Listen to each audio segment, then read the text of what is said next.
If the no buy challenge hasn't worked for you, I'm going to share what to do instead.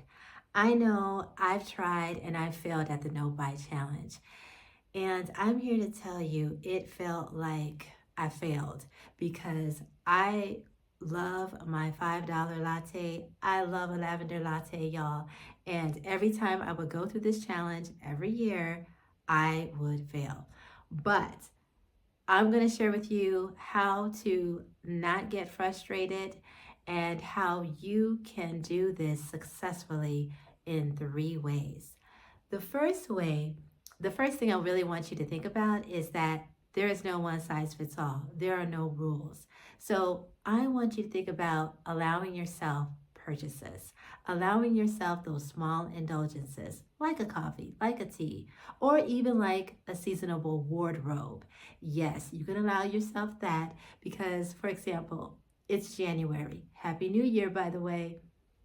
It's January, and this would be the ultimate time to start. But maybe you don't start like everyone else is, and maybe you start in March. That's okay too. But say you buy your wardrobe in seasons, you are allowed to buy yourself that winter shirt or that winter pair of pants or scarf set or whatnot. Have that as your indulgence. You don't have to go overboard, but at least it brings you joy and you're allowing yourself time to warm up to that no buy. Another thing is to keep in mind that that $5 cup of coffee, that's not going to break you. But what will break you is getting that 4K 65-inch $399 sale on sale President sale TV. That's going to get you further away from your financial goal. And so what I did instead, I focused on the bigger picture and I said the $5 cup of coffee or this big sale purchase. And I said, I'm going to focus on in the month of January instead to open up a brokerage account that requires $0. And side note, I am not a financial advisor, but if you do your Googles and you look up how to open up a brokerage account with a minimum investment or $0, you will find your results. So that's what I did. Allow yourself some time to make purchases. Another thing was I simply said, I'm going to make sure that I don't get off track with my purchases. I'm going to specify purchases that are totally off limits. You know, like those impulse buys. So you go into the store for one thing and you end up with a basket full of all kinds of items in your basket, and you're like, where did all this come from? How did I accumulate this? Oh, yes, yes, it happens. It happens to the best of us. But you can say, I'm not going to impulse buy. I'm going to stick to this list and I'm going to go down this aisle.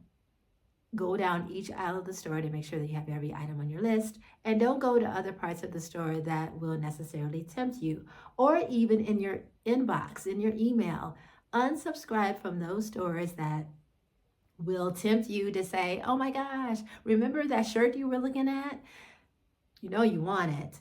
You may want to just unsubscribe temporarily. You can always jump back on the email list. But in the month, or even in the quarter, or even in the season that you decide to do this no buy in the year, you can unsubscribe from the email.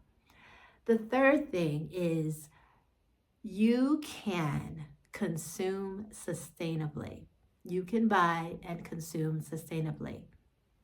It doesn't have to be to where you just not buy anything. For example, I love candles and I actually purchased from a small business, and I know that with me purchasing from her, no, not only am I getting a quality product, I'm getting something that I love. It makes my house smell good. I'm also supporting her locally to where I'm providing for her needs and wants. It's a trade off.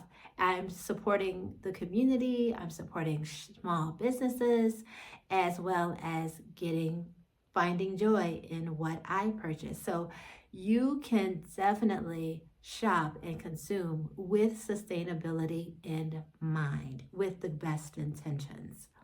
And also, when I say like shopping intentionally, shopping sustainably, you can also buy quality products.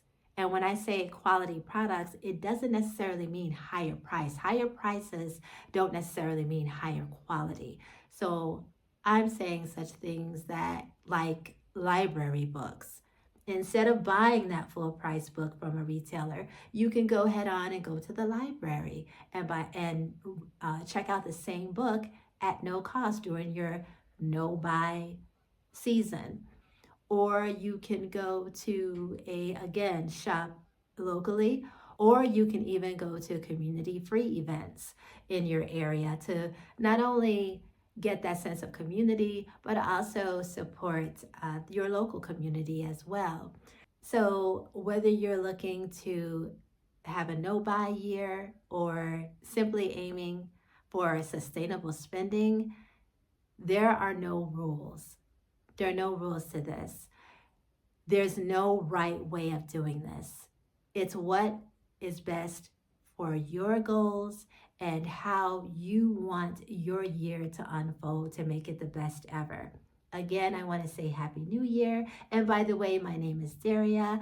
I talk about how to create an oasis and functional space with decluttering. And if you like this video, please don't hesitate to give it a thumbs up and hit that notification bell so that you will know when I post my next video. And I look forward to providing many more tips in the coming year, this year, and I'm so glad that you're here. And also get in the comments and let me know about your no buy year.